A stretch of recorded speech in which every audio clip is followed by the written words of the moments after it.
Hello, everyone. My name is C.R. Jane. I'm the best-selling author of the Pucking Wrong series and the Wrong Player series. I believe in heartbreak and happily ever afters, and every single one of my books has come from a Taylor Swift song, so I'm happy to be here.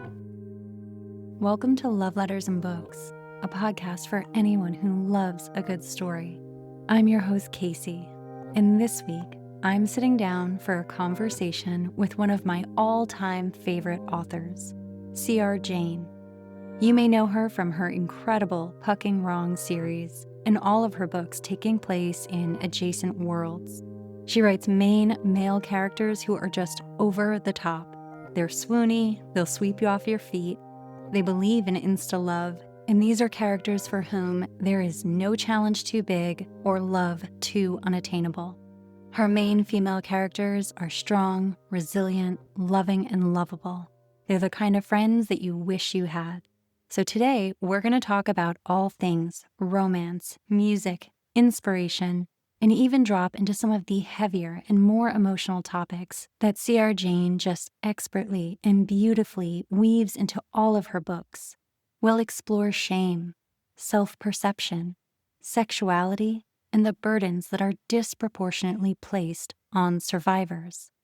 Make sure to stay with us to the very end, where Jane will share the love letter that she wrote specifically for this episode to share with all of her readers.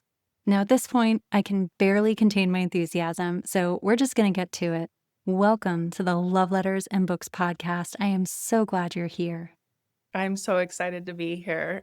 Well, last night I was telling someone that I felt like the human equivalent of heart eye emojis because I was so thrilled to be interviewing you. I feel like I have carried your books with me all throughout this year. It's been kind of a wild year, and I've always had your stories with me. And so this interview means so much. And I wanted to immediately dive into how I found you, how I came across you, and that was your Pucking Wrong series. And I had no idea what to expect when I dove into these books, but you have sucked me into this world that I never want to leave and all the adjacent worlds. So, can you just share with us a little bit about what the basis of that series is and some of the core themes that come up in those books?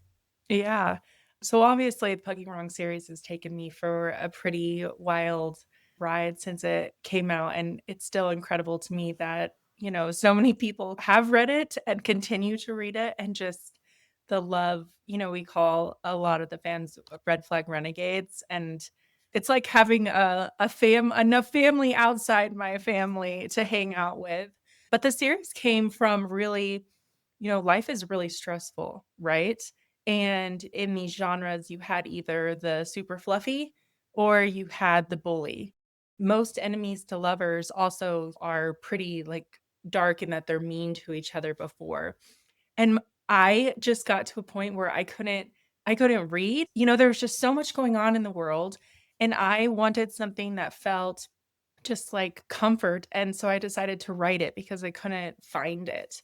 And so, yes, there are very dark themes that are happening in these books, but one of the themes is that the guy is not mean to her, right? Like, he is coming in and he is like sweeping her away, and he is loving her and bringing him into his family, and you have that like brotherly bond between the guys, but then you have the bond that develops between their women as well as the guys themselves, like doing things to help out and get the girl. And I wanted something that when you read it, it isn't just this like, oh my goodness, how am I going to forget that he did this horrible thing to her? I wanted something that would still make you feel. My books have always been on more angsty side with darker themes, but I wanted something that when you finished, it was like, "Oh my goodness," like, just giggly, like, I love that, like, I'm not stressed that they were so mean to Yeah. her, like so that's really what I was going after when I started this series. Well, I really feel that. And you're right. We are all pretty giggly at the end of your books and just loving it and wanting to go back to them. And one of the things that I'm noticing is there are very different storylines, but consistent themes. And they're so soothing for your nervous system. They're so grounding. It's why we are so attracted to your writing. And some of the themes that stand out to me are caretaking, vulnerability, tenderness. And these are important aspects in the intimate partnerships, but also in the friendships. So let's talk about those three. What about those themes stands out to you? And why are they so important in your books? Well, I think life is very hard, right? We all have our different backgrounds that we come from. How I even got started writing was after a 6-year IVF journey. I had my baby, and then she was born super sick, and the doctor said that she was the sickest baby, like, in our huge NICU, and, it was the most traumatic experience after going through all that infertility, and then having your dream baby be born so sick, right? So how I started writing is I had severe postpartum depression after that happened. Like, the miracle happened. She miraculously got better due to this doctor just randomly deciding to do this medication that ended up saving her life. But the scar that came from that was so horrific for me. And a lot of times with postpartum, you don't even know that you're in it, right? You don't even realize until you're out of it. But I would just sit there on the couch and hold my baby and read. And, that's what got me started on my author journey. And so, during that time, there's been so many times where my husband too has had to be my rock during these sort of things. And I wanted to reflect that in my books that, like, when you are going through the worst times of your life, that someone could be there for you, Yeah. and hope that when readers are reading these books, if they are going through bad things in their lives as well, that it's like this hug that they're feeling as Ari Lancaster, like, gives Blake the strawberry cupcake that he remembered from their childhood, like, Yeah. I wanted to reflect that because, even before I met my husband during dark times, there were so many times I wanted that for myself, that, like, caretaking and love and, like, someone you could just show everything about yourself and they would still accept it and love it. And so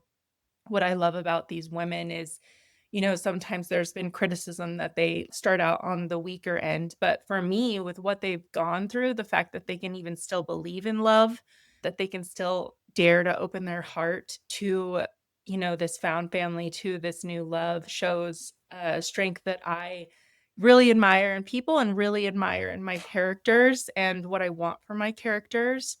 And so, yeah. Well, one, thank you for sharing all of that. And two, no one has ever made me cry and tear up 5 minutes into an interview. So I don't know what magic you walked in with today, but I already feel it. So I'm going to pull it together. And I really appreciate you sharing that perspective. And I think it just adds even more depth and weight to why there's so much tenderness in those stories and why your readers are reacting so strongly, because we all do. We eat up everything you write, and there's a reason why. So, we're going to get even more into that because your main male characters, I have so much to say about them. So, I have many questions, but they are the definition of going above and beyond. I mean, these men, they're beyond swoony. I mean, that's almost a discredit to them because there is nothing that they won't do. There's nothing that they won't do for each other to help each other out. There's nothing that they won't do for the FMC. They are generous with time, energy, resources. And what is it about that type of main male character that really calls to you? I've wanted to create characters that were all encompassing with their love, especially with I always come up with the girl first, right? But Lincoln's a little different because he stemmed from me writing Ruining Dahlia and the three men that are in that book. But most of the time I have this backstory first of this girl. And so I want to pick characteristics that are going to be able to be the best thing for this girl and heal her the most and help her to heal and help her to find her own strength. Blake and Ari in particular. So Ari's my favorite, and Blake is the character that I most identify with. I haven't cut myself, but in terms of just that self-loathing and those times in your life where you have looked in the mirror and you have hated, who you are, not necessarily even on the outside, like just we all have had those periods. And especially if you don't have a lot of support from your home life, etcetera, like, growing up, like, you have felt that, and I wanted to reflect that, and I built Ari to be Blake's, like, counterpoint, to help her to be able to Yeah. discover herself and to find her self-love, right? And so that's what I'm doing with these guys. I think my dedication that I did in the Pucking Wrong Rookie really sums it up. It's like it was for the red flag renegades who knew it was never just about the red flags, right? That these men, despite some of the antics that people love, like that underlying, I have tried to build them to be the perfect counterpoint to help these women to become the best that they can be, recovering from the circumstances that they're coming from. Oh, that makes so much sense. And I love hearing about you starting with your main female character and really building out around that. So, again, kind of changes your perspective of the story. And I love it. I'd love to pivot to some of your more recent books. Obviously, I eat up everything you write, but there were some specific themes in The Wrong Quarterback, The Wrong Play, The Pucking Wrong Rookie, and even Disney's book as well. And it was interesting because I was watching you highlight coercion, manipulation, abuse, power dynamics. And you were doing it in this way that it doesn't always take it to the nth degree, right? There's this thing sometimes in society where abuse has to look like this one specific thing, or it wasn't bad enough. And that is so harmful to women. But also, I was thinking about how normalized some of these things are. And just that for someone reading your books, this might have been the first time when they were exposed to it in this way and realized that is coercion. That person is harming that girl and it is changing how she sees herself and sees the world. And I just wanted to unpack that a bit because those books in particular were so impactful because the stories were things that are sometimes hidden in the world, right? Someone does something to us and there's no accountability, and we just have to walk with that. So I would just love to drop into that heavier space and check in about that. Like, what's it like for you to bring up these topics and know you might be the first person exposing this to people, but why are they so important in those stories?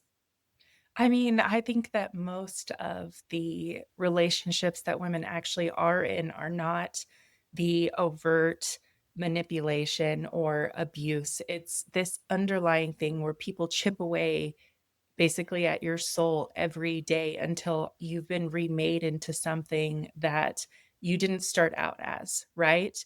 And Mm, obviously you have some bigger moments that happen with Olivia, but there was still that journey with her mother and agent to get up to that point where she no longer saw herself as someone who really provided any value beyond what her mother and her manager was telling her that she had to do. And then it has been an interesting experiment with Sloane, right? You don't see a lot of high-end escorts in mhm. literature, and readers' reactions have been interesting as well because sometimes it has been missed the manipulation that got her to that decision because and I've, heard from them the refrain that she said herself, right? Like, "I chose this." And there were reviews that talked about like, well, I couldn't get past the fact that she chose that. But what Oh. was missed was this, manipulation that like made her in that way. Like for Mhm. Sloane, especially, she's coming from the, most poverty stricken background. She watched her mother die. And then all of a sudden she's swept up into this Cinderella life where it seems like she's hit the jackpot and she has this like loving family member, and then it just all gets threatened to rip away. And I think sometimes people aren't as fair as like what would happen to a teenager in that sort of Mhm. situation, right? But just overall, I find it more realistic to the human experience to study and portray that manipulation that happens every day and changes you, rather than the one where people immediately are like, "Oh, you need to run, girl," right?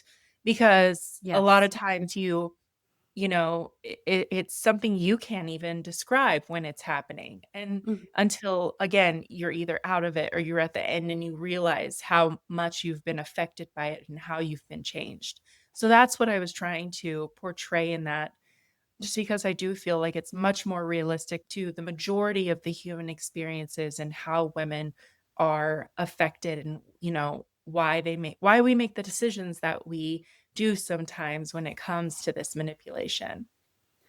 Oh, I love this topic. It's a hard topic, but I've spent so much of my career working with survivors. And one of the things that you so often hear is this thing that we all do. We have to rationalize our experiences. And sometimes we almost take too much accountability because it's a way of claiming space or to step away from the identity of survivor. So almost that, oh, I chose this, I decided this. And I thought it was so impactful that you included that in the book because to me, it was very clear that no, she's a teenager who had all of her resources, which were minimal, by the way, ripped away from her and felt like she Mhm. had no options. And how many of us, even as grown women, if all of our resources were ripped away, how vulnerable would we feel? So I think that that was such a beautiful and important topic to put in that book. I love that book. I made like 3 videos about it. I couldn't get enough. I was so glad you wrote it. I actually felt like it was just so important for women, and I just felt like it was really healing on a lot of levels, and we'll get more into that because I was thinking about how specifically in your last 2 books, The Pucking Wrong Rookie and The Wrong Play, you touched on these really deep topics around sexuality. And it's interesting because as I was reading, I was feeling you push back against what society tells us about these things and how we feel about ourselves in these situations and how others can interpret us. So it was so interesting to have these two different situations where young women were coerced and manipulated and abused, and to have their partners show up in such a profound way. And I wanted to drop into that specifically just almost how unforgiving we are of women when it comes to sexuality and why it was an important topic to put in these 2 books and remind people you are loving and worthy and lovable and you don't have to do anything extra. And just, why did you touch on those? And did you have any hesitation about it? Just, because they are really challenging topics sometimes. I didn't have any hesitation because I think that part of a lot of women's healing journey is taking their power back, and that can be in the form of owning your sexuality, right? If sexuality has been used as something like dark and disgraceful in your previous relationships, part of your healing will be finding that partner who you can be completely comfortable with and be yourself. It's like when Sloane, you know, she's never felt comfortable in any situation she's been in. So she's never been able to have a partner who could help her to orgasm, right? And so to find someone, and this is like an escort who has never been able to, you would think that she had been owning her sexuality that entire time, but really, obviously there had been like a mental block of like that shame Mm. for her own actions, and that this was her decision, her decision that was making it so she could never feel comfortable and like fully like sink in to a relationship.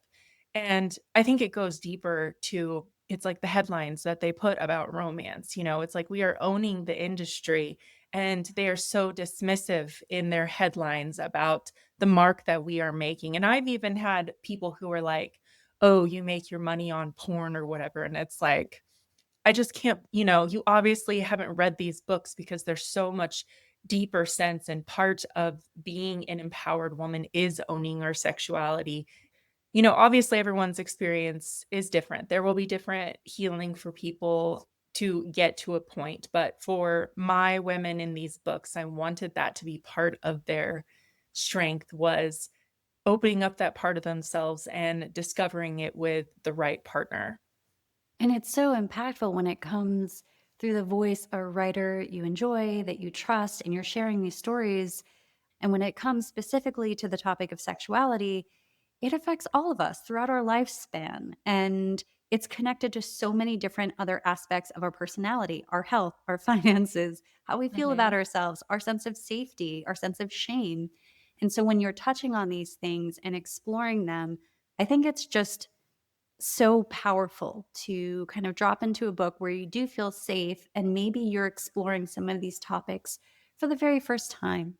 I'm sure that there are some people who did open some of those books and didn't quite realize even the power dynamics that were going on in the wrong play, that Mhm. someone is abusing their power and their status in someone's life. And that might seem like it's perfectly okay. But when you unpack it in the story, you're realizing how damaging that was for this person and how it sort of shifted how they saw themselves in the world. So I love that you are exploring these things because, every story is taking us into a different relationship and a different journey, but there's always that emotional depth that you can find and those lessons in there. So just as a reader, I want to say thank you. But Romeo and Pucking Around Wiki were very difficult to write. I'm a very quick writer. Like Quarterback took me 6 weeks. I just had the story and I just got it out. Whereas Logan took 6 months. Some of that came from yeah. being book 5 and trying to capture all the different characters, etc. But it was still just making sure that I got the story right. And Wrong Play was also difficult because in that book, I had 2 forms of manipulation happening, right? And so it was very Hmm. important to me to contrast them. And I feel like I got there for most people because people kind of called it out in the reviews, like, yes, there was manipulation, but Jane did a good job of showing the different motivations behind each. But that Hmm. made that book really hard because I needed to make Jace what he was doing to get his girl contrast so sharply with what the Yeah. professor was doing. And I also think it's interesting in the wrong quarterback, there's this theme that I think is actually really powerful where it's leaving the person who seems like they might be good enough. Is it abuse? No. But is this person really seeing you? Are they hearing you? Are they showing up for you? Are your needs met? And again, that might be the first time someone's hearing that or learning about that or dropping into that emotional space where they're realizing, like, oh no, the bare minimum, someone else is going to try to convince me that that's all I deserve, all I'm worth. I'm the afterthought. And then someone's going to come along and kind of show us this other side of life, this other side of relationships, how it's effortless to some degree to show up for you and you don't have to earn it or be your best or be good. You can just drop into that space. So I think it's interesting that even a book that might seem a little bit lighter is still offering those lessons in relationships and emotional intelligence. And I'm just getting so much out of them. So I really appreciate that you're touching on all of these topics. It was very important to me, and you don't see that in a lot of books, like, usually, the guy that they're leaving is terrible, and everyone's, like, rooting Yeah. for him to be gone, right? But it was Mhm. really important to me to have them not be the bad guys, like, Yeah. Clark in Ari and Blake's book, right? Like, he's not a Yeah. bad guy. He just wasn't the right guy to be able to help her blossom into who she was meant to be. And that was what I was going after with Clark and Gray, was both that I wanted you to just kind of feel bad for them a little bit, Mhm. because you're like, well, they didn't really do anything wrong and they just came in. But I wanted that. Like, that was the feeling that I was going after, to show that there can be someone that's okay, but it doesn't mean that that is enough. Yeah. No, there's the nuance there of also investing in yourself and trusting your intuition and tapping into that uncomfortable space within when there's just this thing that will not go away, that this person may not be it. and, whatever it is, circumstance, self-esteem, just mistrust of self, to drop into that space where you lean in and you say, "No, he doesn't have to be the worst person on earth. He can just not be Right. my guy." And I feel Yeah. like sometimes we don't give women that grace, and it can be really hard to be in those situations. So I love that about that book in particular. Can I give you a little, like, side note for that, though? Yeah, no, of course. Whole reason that I came up with these guys, and because I think I've told you, I'm very influenced by music, right? That's how I come up with the base of almost every series, and so Taylor Swift's when she's, standing in the pouring rain and I'm kissing him, but it's nothing to me. Yeah. What Mhm. is that song called? I feel like we have to look it up, but that's where I'm just gonna look it up real quick. Do it, don't worry about it. Oh, here it is. The Way I Loved You. And it Okay. literally starts out, it's like, "He is sensible and so incredible, and all my single friends Yeah, are jealous. He says everything I need to hear, and it's like I couldn't ask for anything better. He opens up my door, and I get into his car, and he says, 'You look beautiful tonight,' and I feel perfectly fine." And then she says, "But I miss," and then she goes into what the kind of love that she is yeah, looking for, and that song just influenced those characters so much because I was trying to capture that feeling of, like, this guy is like, I feel perfectly fine, yeah. but there's more that I am looking for and that I deserve. Oh, I Sorry for that love like, No, segue. don't apologize. That made my day. I'm gonna pick your brain about music in a second, by the way, but no, I love that you shared that, and I love when we get into those spaces where women are asking for more, taking up more space. That's the thing that lights me up. So, the fact that we're talking about that and you're giving us a little background information means so much to me. And I was thinking about how you're doing this really interesting thing in your books where very often the burden of abuse is placed on the survivor. And your books are almost pushing back against that because very often the perpetrator fades into the background. They're not experiencing consequences, it does not affect their life. They just go on and probably continue to do this in other areas of their life. But in your books, your readers are getting that full circle moment where somebody has to almost pay for their sins. And there's that reckoning that occurs. Obviously, as a reader, that feels incredible. But why are you putting that in the books? Because, it can happen. People can fade into the background and we're left with a survivor who's struggling, but your survivors are getting that. Why do you put that in the books? Because it was important for my women to take that survivor guilt, take that blame that they were feeling, and finally be able to, by the end, to push it on to someone else and realize it was never them.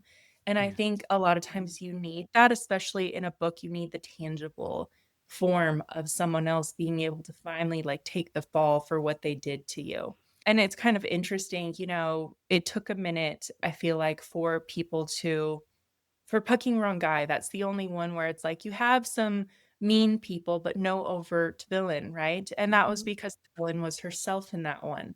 And so she's defeating the villain in herself of her own self-hate, like getting rid of it.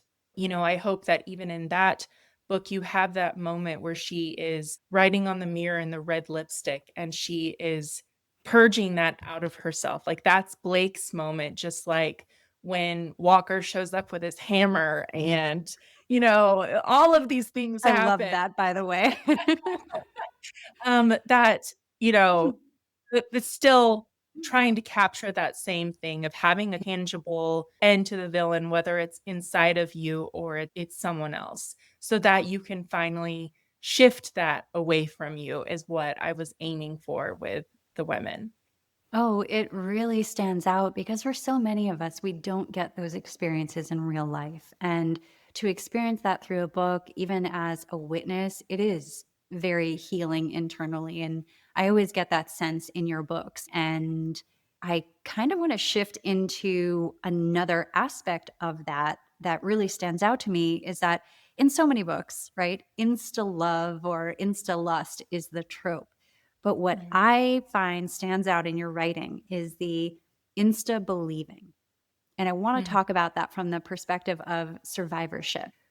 For so many of us, that is not an experience we have where we disclose something and instantly we are believed. No one is mining us for details so that they can second guess what we did, or if the details are correct, or if something was bad enough.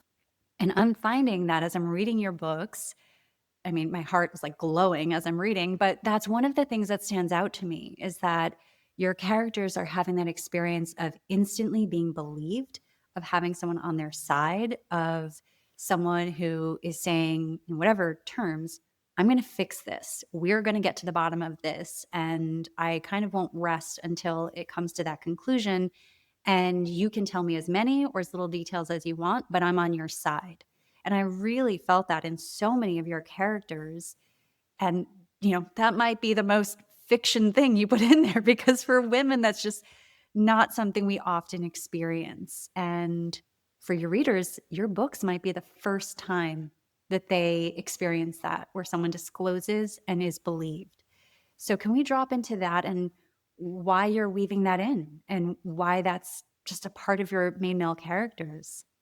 I mean, I think that goes hand in hand with the kind of love that I'm portraying Yeah. because I don't know that someone loves you the way that they are supposed to or that they claim to if they don't believe you. I'm not a huge fan of the miscommunication trope. And so, again, with wrong play, I was kind of like dancing on the edge because she was so worried. She just had so much shame with that event that she was like, once he Mhm. finds out, one, I don't deserve to have this fixed because, I participated in it and this is partly my fault. Right. And 2, he's going to think I'm a terrible person when he finds out. Mhm. And so for me, it was really important that they do believe them and they understand because it's also more that they've been able to see deeper inside them to know what kind of person that they are. So because they go into these conversations with the belief that like, I think you're great. I'm in love with you. I'm in love with your soul that's Mhm. gonna come hand in hand, and that's why I do it that way because I think the love that I want for these characters, and what I want for everyone, is the kind of love where they believe you, and they know who you are, they have fallen in love with that part of you, whether the good and the bad, and they believe you, and it's a huge goal of mine that goes hand in hand with the type of love that I want these men to have for their women. Oh, well, it really stands out. And I'm probably speaking for thousands of people right now where once you read that and see that on a page and sort of emotionally experience it, you want nothing less for yourself. So that's just you sort of changing women's experience with it. And, I just want to say thank you because I think it's really important. And I love that you're incorporating that into your books, right? Because people can be dismissive and say, oh, it's a romance, it's a happily ever after, you know how it's going to end. And it's like, no, I feel like you're taking us places in this really safe container where we can have all of those things, right? And I'm so excited for whatever direction you're going in, which we definitely have to touch on because before we sat down to record, you dropped some big news on me about the next year of your life. So, what can you share with us? What can your readers expect? So many books. I mean, it's basically planned for the next, like, 2.5 years. This year is a slower release year for me because I had 2 really close together, and then the next one is an offshoot of the Wrong Player series in October featuring Natalie. It's called Marry Me. It's not dark, it's more of a holiday rom-com, but still with those deeper angsty elements, but, there's this gap that people are like, "When are we getting the next, books?" So I'm front loading all the books for my publishers so that we can have more simultaneous releases, and so next year, there's gonna be at least 4, but they are, like, big releases, Yeah. and we would fit in more, but we want to make sure that each book gets, like, the chance to, like, sit in it, and for you not to be like, "Oh, I have to go to the next one, like, right now," right? Which is torture for me because I literally have a stack of, like, 13 books that I'm going to be working on over the next 8 months, and so it's just it's chaos, but it's the best kind of chaos. But right now I really took time this summer to work on my first romantasy, and it is a Helen of Troy retelling, and I just love it so much. I'm so excited. It will come out in June of next year, I think is like the official release date we're doing. And then kind of simultaneously, I'm also working on my Dark Cowboy with Entangled, and that will come out probably around October of next year. And then I also have more offshoots of the Fucking Wrong series that you'll have Jagger's book, who was the brother of Jace in The Wrong Play. Mhm. So his book comes out in January, and that one's called Don't Say Mafia, because that's kind of the joke from there. And then you'll have a simultaneous release of The Wrong Catch. So it'll be ebook, paperback, and audio all on the same day, and that is April now. And then you'll get ready for Sparta. So it's Yeah. chaos, but it's awesome, and it's lots of different books, right?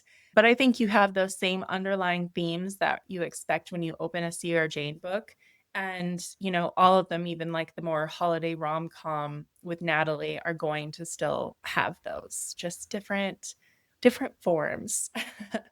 Well, you are just one of those writers for me that as soon as I see a book is up and available, I instantly purchase it. And I just know that I know I'm going to love it. And I know that I don't even need to know the blurb or things like that. Not that it doesn't matter, but I just know and I can just kind of buy it on site. So that's where I'm at with you. But You need to read my Heartbreak Prince duet. You will love that. It is, like, angsty and dark, and it will be right up your alley, like, I know it. So add that to your TBR list. oh, I love it. I'm having an angsty dark work week. So I'm really excited to add that and kind of balance things out. No, I love that, and I really appreciate the recommendation. And for all of the things that you have going on, earlier you mentioned music is such a big part of your creative process. So, what are you listening to lately? What's going into these books? Who are the artists aside from Taylor Swift, who we both love, but who's inspiring you? Oh gosh, let me pull up my playlist. Sorry. For Sparta. Sparta's a little, like, interesting, right? Because it's a fantasy, but what started me on that is History of Man by Macy Peters, and just the themes in that song about these women and these time periods in history and what were they thinking and what happened to them, and she says that she can understand why she cut off Samson's hair, like, you know what I mean? Like, it's those kind of themes. So that's been influencing my Helen of Troy a lot. You have alchemy that's been the main theme for the Wrong Player series, so that will go into Maddie's book, The Wrong Catch, as well. And then still, just even for any offshoot of the Pucking Wrong series, it's the mastermind. It's the idea that someone is behind the scenes, kind of manipulating lives to, like, get to the desired result. I, listened to that Yeah. song a million times. That's where the idea came from. You had in Remember Us This Way, it was Lady Gaga. I mean, I have the title, but just listening to the angst in that just really got me. Ruining Dahlia was Young and Beautiful by Lana Del Rey over and over again in my head. The Pucking Wrong guy was Making the Bed with Olivia Rodrigo. Slut was the main song by Taylor Swift for Olivia's book in The Pucking Wrong Date. Let's see what I did for Natalie, because I wrote Natalie a while ago. I have playlists, like, all on here. Oh, I love it. As a reader, we love that stuff, especially when we're so into a book. Yeah, I have music as the base of every book that I write, and I try to capture what I felt in that song in Mhm. the book. And so that's where, Making the Bed was so instrumental for that. I listened to that song over and over again. I think she does such a great job in that song of capturing that, like, did I create this life? I deserve what's happening to me because I made this bed. And that's exactly what Blake was feeling for all of that. I don't know what I'd do without music. It goes hand in hand with being an author for me because I want to feel those feelings, like, obviously I'm not a pop star or a escort, or you know what I mean, but I want to be able to feel those things inside me, and that's the only way that I'm gonna be able to write it is if I can, like, imagine that shame in me, if I can just feel those emotions in myself that I'm going to be able to get it out. Part of what's crazy about being an author is you thread so much of yourself into your books. And Mm. then when people like love your books, it feels like they love a part of you. I was at the Love in Vegas signing in October and I was on hormones because we were doing another IVF cycle. And so it was very emotional to begin with. But I was talking about the fucking wrong guy and what it means to me. And I kind of started like crying. But I was like, when you guys love Blake, like to me, because she's the closest to who I feel like what I've felt, it feels like you are like loving me and healing me. So yeah, I put so much into my books, and music is a big part of that. We went around I took you around No, the book I on that. love it. I love it. Thank you for sharing so much. And I love hearing about your experience with reader reactions and what that means to you. I think that you're really inviting us in and being generous because we have no idea, we're just sharing our thoughts. They kind of go into the ether, but that means so much. So I'll share one little tidbit. I cannot wait for Maddie's book. I have no idea why this one is standing out to me so much, but I'm just like, I'm going to eat that up and I can't wait. So whenever you're ready with that one, just know that I'll probably be the first reader. So I have to start writing that today actually to be able to turn it in on time for simultaneous release, so I've really been trying to, like, sit in that character because this one is so different because you have the girl is also trying to do things, but there's a lot of, like, emotional aspects that go into that I have to, like, really capture and make sure that I'm addressing correctly, so it's gonna be great. oh, I can't wait. And I love that I'm here the morning that you're starting. So that's beautiful to me. So I'm looking forward to that book from you. But what I'd really love to know is what books are you looking forward to and who are you reading these days? So, my best friend and my favorite author is Raven Kennedy. So, we beta for each other, and I just got done reading the first draft of her upcoming book with HarperCollins that comes out next year about the Pied Piper lore, and it's so good. So, that's what I've been mostly having time for was reading that and then writing my own stuff.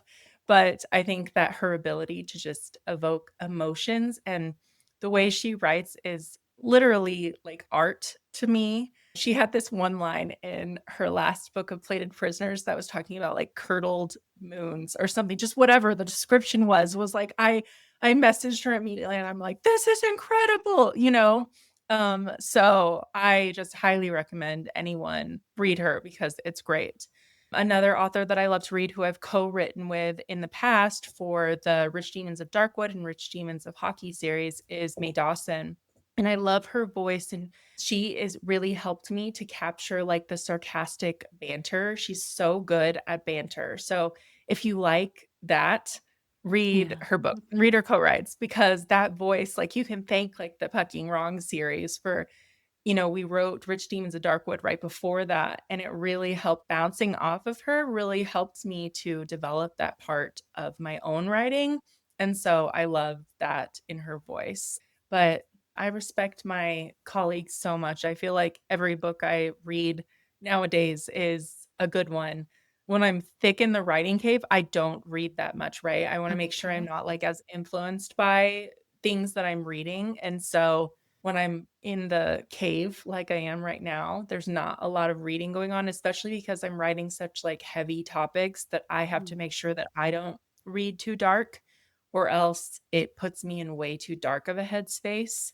So, anything that I am reading is very, like besides Raven, who writes very soulful angst that has dark threads, I'm sticking to mostly light stuff right now. Well, one of my favorite parts of doing this podcast, aside from meeting everyone that I love to read, is everyone giving me book and author suggestions. And I swear my TBR list has exploded over the last few months. So I'm so grateful you shared because I'm definitely going to check them out as soon as I wrap this episode. So thank you very much. And next, I would love to offer you the floor because I always invite everyone to write and read a love letter, either to their readers or their younger selves. And I'd love for you to share your love letter with us. Okay, if I can make it through without crying, alright? Okay. Dear reader, there's this quiet truth I keep coming back to. one that doesn't always shout loud enough to hear on the hardest days, but always whispers when I'm still long enough to listen. Some of the best things in life are born from the ashes of the worst. I don't say that lightly. Like many of you, I've had seasons where the light felt too far away to even imagine. Days that cracked something inside me open, nights that stretched too long, where sleep wouldn't come and grief settled heavy in my bones. There were times I thought I'd lost parts of myself I'd never get back. But here's the thing, sometimes it's in the breaking that we're remade. Sometimes it takes everything falling apart for us to finally see what's worth rebuilding.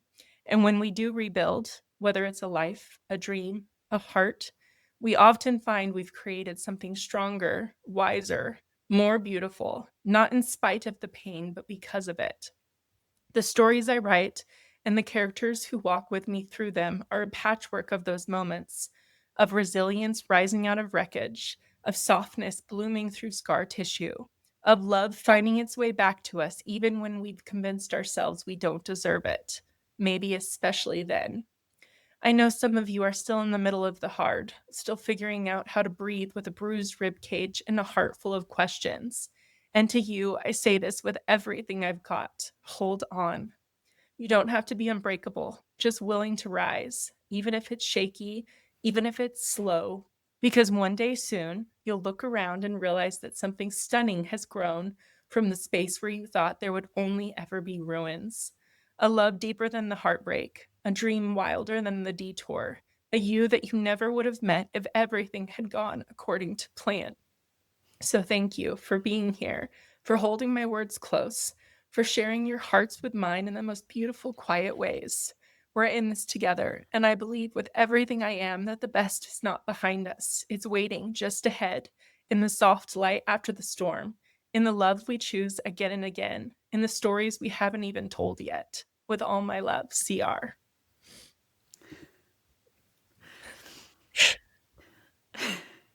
I need a minute. um, it almost seems trite to say thank you, but I do. I want to say thank you. And I feel like that is just coming from anyone who's going to listen to this, because you have no idea, that might have been the love letter somebody needed today. So I just really appreciate it. Thank you for letting me share it. I told you that, Yeah. the these hard times in my life have been these like groundbreaking moments for me that have changed the course of my entire world. Yeah. And it's just really important to me that, I help other people through my writing, and then just when I'm talking to them to also understand that the worst times can be lead to the best times as well. I would never have started writing if it weren't for what happened to my daughter, or even later when I got sick and started writing Dahlia and Wrong Number, like nothing, everything would have been different. And those were the worst times of my life, Yeah. So I am unwell. Give me 1 second.